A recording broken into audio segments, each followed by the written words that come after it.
Hey guys, this is Devin Brown, the General Manager of SCAD Radio, and you're here with SCAD Radio at Savannah Stopover. I'm here with KOLARS, and we're going to be giving a few interview questions here. So, first of all, can I have you guys introduce yourselves? Sure, I'm Lauren Brown. Maybe we're related. Maybe. My name is Rob Kolar.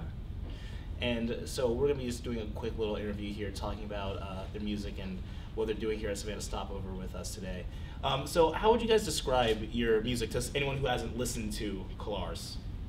Oh, yeah, you get to do it today. Ooh, what do I think? I think it's a combination of a little rockabilly, a little disco, a little glam rock, a little new wave. What am I missing, Rob? Is that it? Do you have some more genres? We've also made up our own genres. We made up a few, so glamabilly or desert disco or what's the other? There's one other one. Space blues. Yes. So something like that. Space. I like the name Space Blues. Me I think too. that's really cool. Me too. So do you guys have any specific influencers to your sound? Like any old and current people that really influence your sound? Any people you listen to specifically?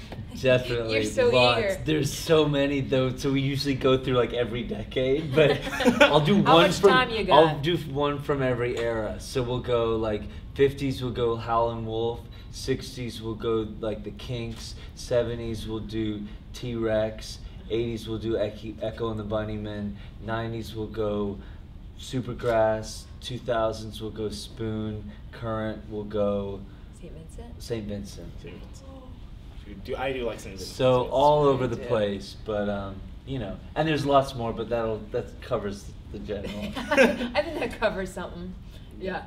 So now, when did you guys start? When did you guys start actually putting a name for yourself out there, and when you guys started actually blowing up and becoming KOLARS themselves? When did you guys start realizing you have to evolve your sound a bit, and how did you guys start to change once you guys got to where you are now?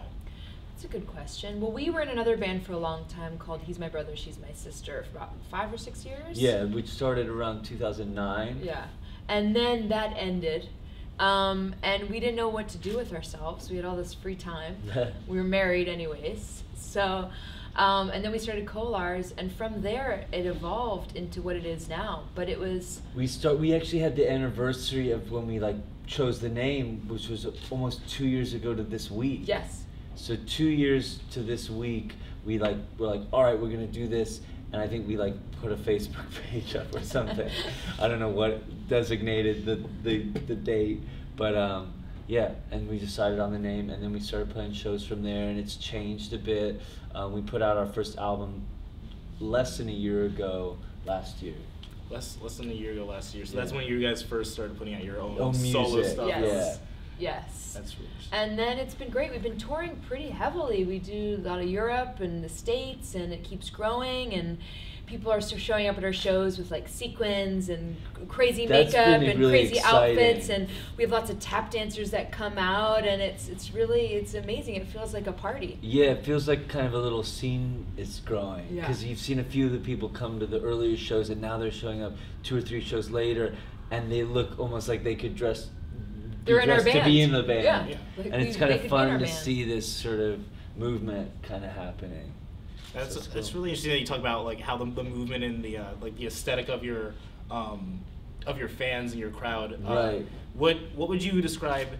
Because I know you guys have kind of the sound that a lot of people that I don't know how to really describe it, but it's very popular nowadays. That you hear a lot of people listening to music that's similar to your own.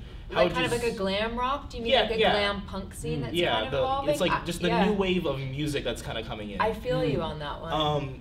How would you describe the aesthetic of your crowd and how you guys are? Because I feel like that everyone nowadays with music has to have a special something that gets them with their bands. Well, we're really influenced by that 70s glam era, so T-Rex and Bowie and stuff, but we also love mod kind of fashion and 60s fashion, and then it's trying to kind of incorporate into the modern, so getting creative with it, space age, and a little bit of that 50s Teddy Boy rockabilly fashion. So we sort of combine it all, and we do make a lot of our clothes.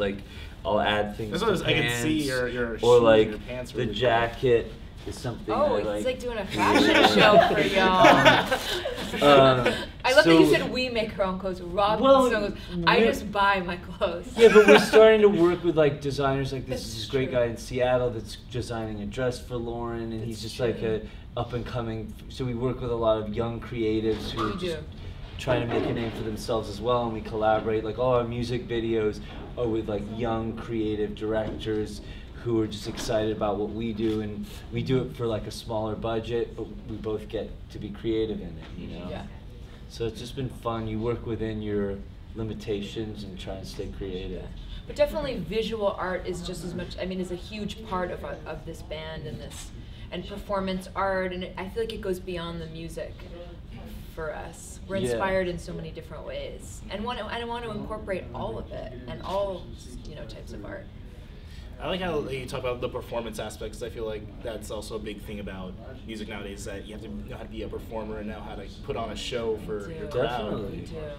Yeah, we've been fortunate to play with a lot of great bands like Thunder Pussy and seen Starcrawl. Actually, we brought on a bill with them, who really deliver, and you can see how fans connect with that, and it builds kind of momentum for the bands. And then we've played with other bands who maybe don't put as much energy into it, and you can see that sometimes the crowds are longing for that. I think crowds want to go to a music show and be an escape, be taken to a different place, whatever that is. That might be this kind of intense, like, punk energy, or it might be something really serene and more cerebral, and whatever it is, I think as long as it's creating a world and an atmosphere. I think in the Spotify world, in the streaming world, when people have the option to just sit back and listen to music in their own homes, for people to want to come out and buy a ticket, I think there needs to be a show element to it. And I think they deserve to have a show, whether it's like you were saying, serene, like a Big Thief type of vibe, or like a Starcrawler, punk, or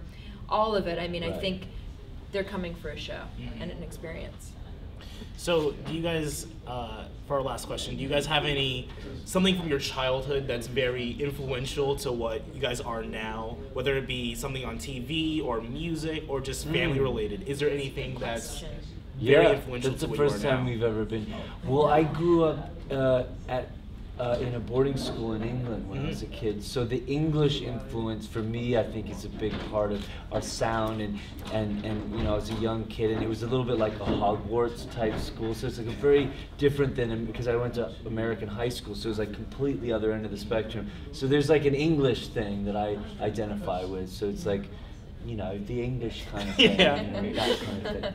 So that's me. Well, I still tap dance in the show pretty heavily, and so I think growing up as a tap dancer is my childhood and my like being an adult womanhood merged together. Because when I was a child tap dancing, since you're really young, there's something very innocent about it. And you have Fred Astaire and you have Shirley Temple, and then now I'm trying to add more rock and roll sexualized tap in a way, if that can happen. No, it is. I think it's sexy, and the fans do too. You think it's sexy.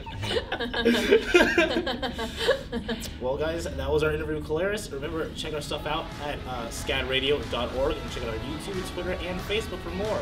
Thank you guys so much for being here. Thank we will see you next time. Thanks for having me.